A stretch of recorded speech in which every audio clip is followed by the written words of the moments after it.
Kia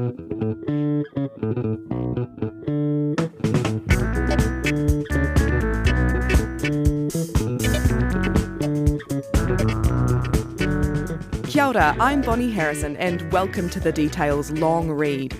Today, a story from the July-August edition of New Zealand Geographic magazine. It's written by Dave Hansford and it's called Immaculate. It's about lawns and the lawn addicts who can be found in the weekend perfecting their outdoor carpet. You can find the original story, along with photographs from Peter Meacham, at nzgeo.com or by picking up a copy of New Zealand Geographic magazine. Here's Dave Hansford himself, reading his story, Immaculate. Before I could warn him, my friend Guy stepped off our deck and onto our lawn in bare feet. We have only hung a prickleweed. I made that sound more trivial than it deserves. Our lawn basically is only hung a prickleweed. It has annexed our territory, resisted only by a few doughty dandelions. Even our dog tiptoes round the mowing strip.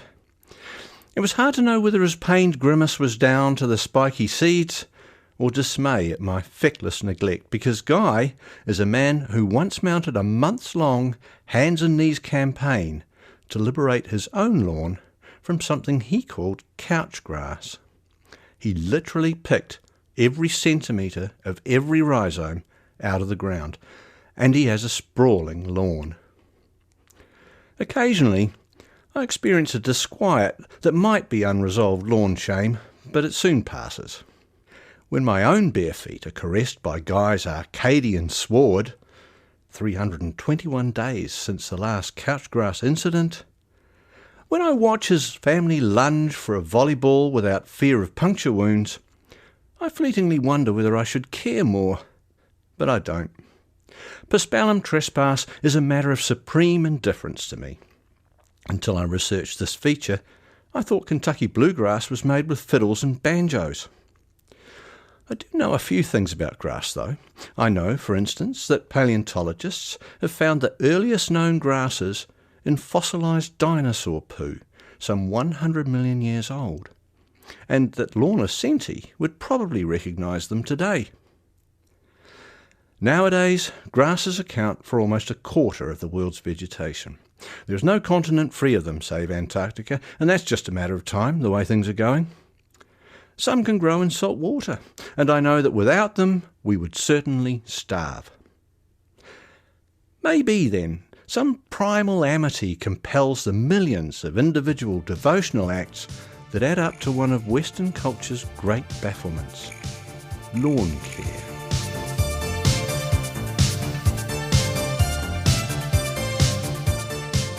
As a lad, Simon Slade liked to watch the cricket at Hagley Park in Christchurch. I would always sit on the grass embankment, he tells me, rather than a sterile wooden bench. The grounds were always amazing, pristine. I used to think how nice it looked. That was the inspiration for the award-winning lawn my toes are right now luxuriating in.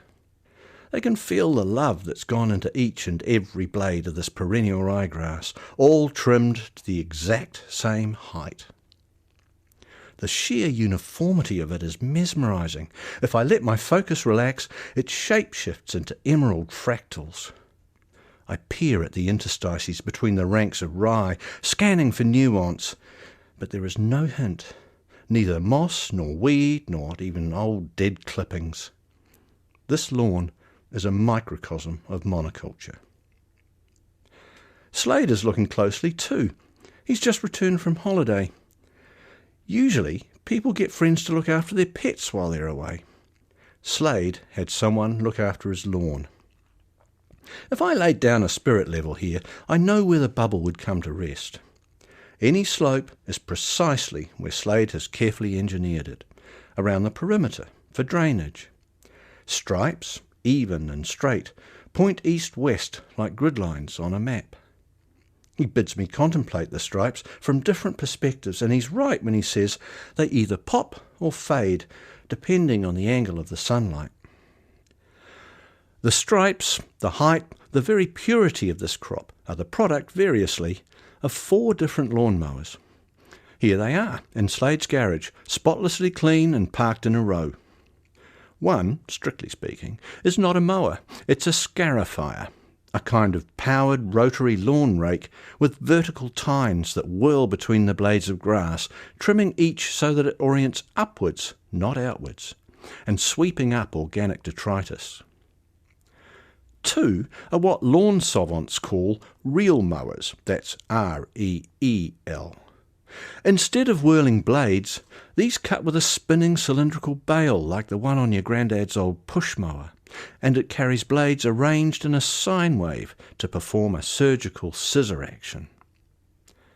Both mowers trail a roller, the agent of Slade's perfect stripes. One has a broom attached to the front to tease up the blades of grass so that they can be better decapitated. The reel mower is what you see groundskeepers pushing along a cricket wicket, and it is, I suggest, what separates the fanatics from the rest of us. None of this approximate threshing rotary blade nonsense for them. The perfect order, the almost cellular congruity of a trophy lawn is obtained by precision engineering. In high summer, Slade can mow 4 times a week. I keep it a bit shorter then, he says, around 12 millimetres. I like to take smaller amounts off more frequently, rather than do a big weekly mow. In the shoulder seasons, he might mow twice a week, but none of it is a chore. He says, I'm an active relaxer, so I really enjoy it out there. I put my headphones on and get a bit of sun. Sometimes, he says, he'll just zone out. Other times, he's mulling over work stuff. He runs a busy IT company. Psychology journals are chock full of studies which have found that people who consciously schedule creative pastimes and relaxation are happier with their lives. It matters not what our indulgence is, only that we have a space where the rest of the world falls away, where we can hear our own daydreams. As writer Joe Bennett put it, a lawn mown is a mind eased. Study subjects often say that while completing a project gives them satisfaction, it's actually the incremental progress that metes out the endorphins. For Slade, there's no destination, only waypoints. Over lockdown in 2020, he embarked on a purification rite lawnies call a reno, ripping out his first lawn and starting again. This time, he planted the same perennial ryegrass that's used on the outfield at Hagley Park. You're always chasing perfection, he says, but in reality, you're never going to get there, so you've just got to enjoy the journey.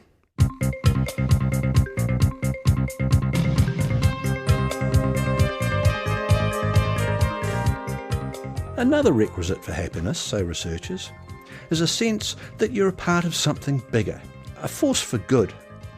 Enter the New Zealand Lawn Addicts Facebook group, set up by a lawn supply store to exchange, quote, lawn advice, tips and tricks. Experience, knowledge, even labour and equipment are freely shared. It's also a safe space. Members admit to spending rainy weekends forlornly vacuuming stripes into their carpet, or cringing when the kids get out the slip and slide on Christmas Day. After raking her clippings, one woman put her leaf blower on suction mode and used it to vacuum her lawn. The neighbours thought it was hilarious, she wrote. Hayden Winter is known half seriously to the group as the King for his supreme rye, immaculate edges and lawn know-how, with which he is generous. He describes himself as the sort of person that can only have one hobby at a time due to how much I commit to them. This particular devotion dates back to April 2017, when back surgeries left him bedbound for months, and he stumbled across lawn porn on YouTube. And he says, I made up my mind I was going to have the best lawn on the block. 6 months later, his mother died, and Winter dug even deeper. Lawns gave me something to focus on, he says, and kept me busy, kept me out of my head and my thoughts. Now, he finds tending his lawn a way to spend time with his 2 young kids. He once scarified his section with his toddler asleep on his shoulder. Over the course of Winter's addiction, He's seen the Facebook group grow from 100 members to 13,000. Most are men, but increasingly women are earning their stripes too. These are my babies, Emma Andrews tells me, gesturing towards nascent blushes of green across an otherwise blank, earthy canvas. I bend down to see the first slivers of the dark ryegrass she sowed a few days ago. I reckon these will put on 12 millimetres before tomorrow morning, she says. She can't wait for dusk to come.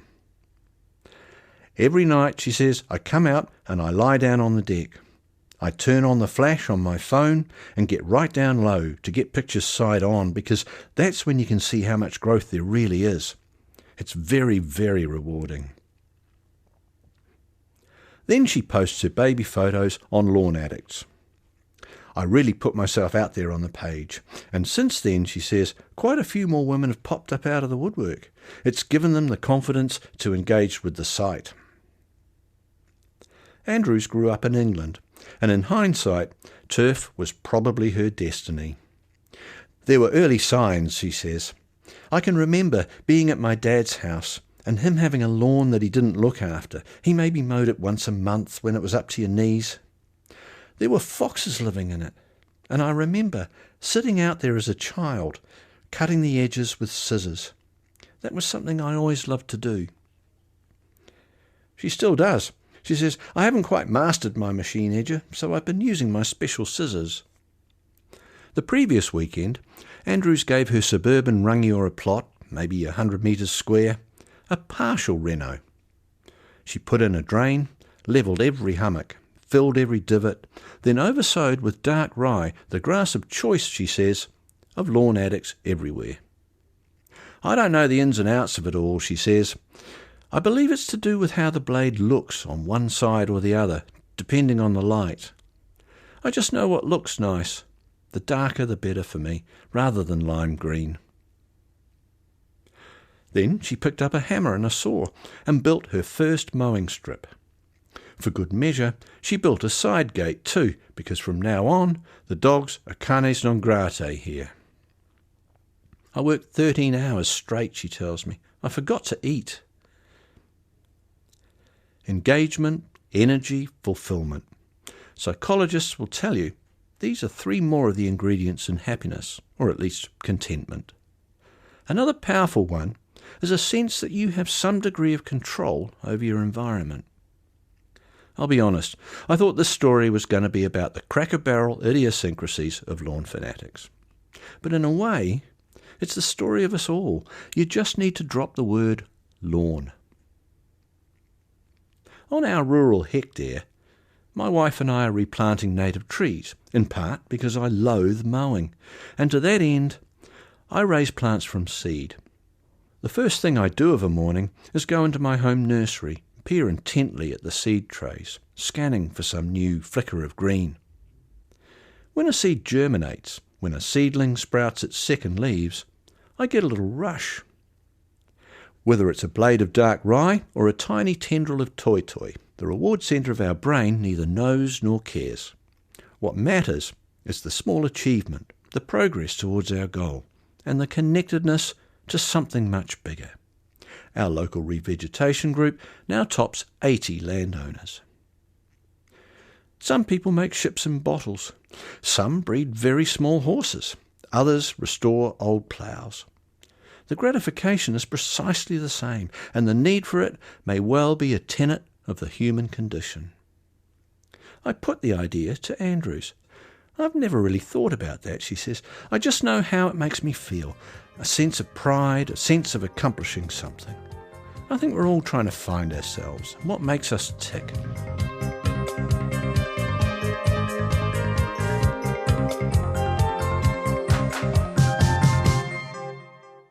Any afternoon drive will show you that trophy lawns are, in the main, the preserve of the affluent. It doesn't take much figuring out. Nobody's going to nurture an award-winning lawn if they don't own the home it graces. And that's a third of households excluded right there. Secondly, fancy lawns demand copious inputs of time and money, things denied another burgeoning sector of Aotearoa society, the working poor. More than 1.1 million Kiwis at the last count by Royal Society Te Aparangi. It has ever been this way. In the Middle Ages, the castled aristocracy liked to keep surrounding pastures short and open so that they could see anyone coming. But it wasn't until 1680 that André Le Nôtre planted a lawn, his tapis vert, or green carpet, in the prim gardens of Versailles, simply for Louis XIV to look at. Suddenly, every country estate in northern Europe was putting in a lawn, and it became a potent motif of English country culture. It proclaimed a wealth unbridled. Here were tracts of productive land that the owners could afford to reduce to an idle aesthetic. Some were roped off even to foot traffic. Tea on the lawn often decided matters of state, to the distant, deferential click of peasants scissor-clipping the lawns their sheep once grazed. The push mower wouldn't be patented until 1860, but its advent made lawns accessible to another class, one that couldn't afford staff, but could stretch to a mower. Wherever the empire obtruded, lawns were sure to follow, and Aotearoa was no exception. Seats of central and regional administration, the homes of peers, senior bureaucrats, the wealthy pastoralists, all sported lawns sown not from indigenous grasses, but exotics like ryegrass imported from Mother England. Lawn or pasture, grass was the logo of the colonial project. Cherie van Schravendijk Goodman of Te Ati Haunui a Paparangi, Ngāti Apa, Ngāti Rangi, is a community researcher with a keen interest in ecology and landscape. I'm as colonised as the next person, she says. I was brought up with lawns as a child. That's where we played. They were a regular part of being a Kiwi. She points out that today most marae boast splendid lawns of ryegrass and kikuyu. She says, I'm not entirely sure what our marae and our pa would have looked like back when the English arrived, because there are no good images, but our tupuna were very pragmatic people. I have no doubt that when the missionaries brought this idea of lawns and gardens and fences, our rangatira would have understood them as symbols of wealth or status. They would have known they meant something in the eyes of Pākehā. Our people take great pride in how their marae look, and so we adopted the lawn. It was our choice. It wasn't forced on us. But, she says, as colonisation really started to bite, lawns morphed into something more sinister. Then they became a symbol of suppression, she says, a sign that said, I've now got your land. As a homeowner, she's keenly aware that she too lives on land that was once somebody else's. It was important for me to have a patch of my own, she tells me, because all our land got taken from us and our family. But there's a conflict when I think about it. I wonder, whose whenua am I sitting on? I've tried to mitigate that by getting rid of as much grass as possible and planting natives. Academic papers and online polemics cast lawns as environmentally inimical, culturally hostile. They point out, rightly, that cultivated lawn is where biodiversity goes to die.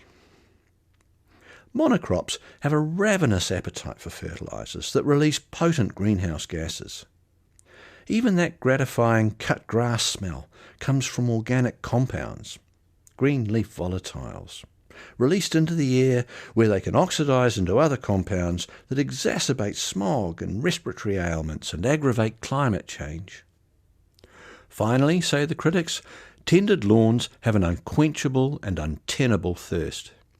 US lawns guzzle 1.5 trillion litres of water on an average summer day. Turf, they charge, is an anachronism in a future defined by drought. That's as maybe, but come weekends you can still find Ryan Gray on his hands and knees, armed with a small artist's paintbrush, scouring his suburban Rotorua lawn for shoots of paspalum. He's applying broad-spectrum herbicide onto individual blades of unwanted grass. I find my toddler's paintbrush works best, he says. At one point, he laughingly calls his paspalum purge tragic. But like the other addicts I spoke with, Gray, who works in government comms, is over apologising for his passion. There's a certain joy, he says, that comes with manual labour that my day job doesn't bring. The smell of fresh cut grass, the immediate feeling of satisfaction when you look back at a lawn you've just finished and see finely cut lines, stripes. This is Gray's first home, and the lawn was his top priority. He went full reno on its weedy ass. He says, I've always wanted a home to be proud of, where from the moment I turn into the driveway, I'm greeted with a sense of reward and relaxation. Gray happily admits he enjoys the admiration from neighbours and passers-by. He finds it deeply satisfying to open his curtains in the morning and see his deep green lawn staring back. His dream lawn would be 100% tall fescue, he says.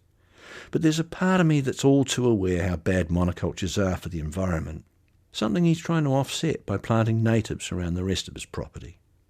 So I've pulled back from perfection to let a little bit of rye in there too. Back in Rangiora, Andrews is having none of that. There might be 12,000 species of grass in the world, but she's concerned with just one. She waves a hand across the yard and says, the really long stuff you can see? That's fine fescue. My real babies are the dark rye coming through. So I'm going to do the whole oversow again, reseed with rye to make it thicker and darker, and kill off the fescue altogether. Next morning, I get a text. It's a photo of ranks of rye seedlings under flashlight. They have indeed put on at least 12 millimetres overnight.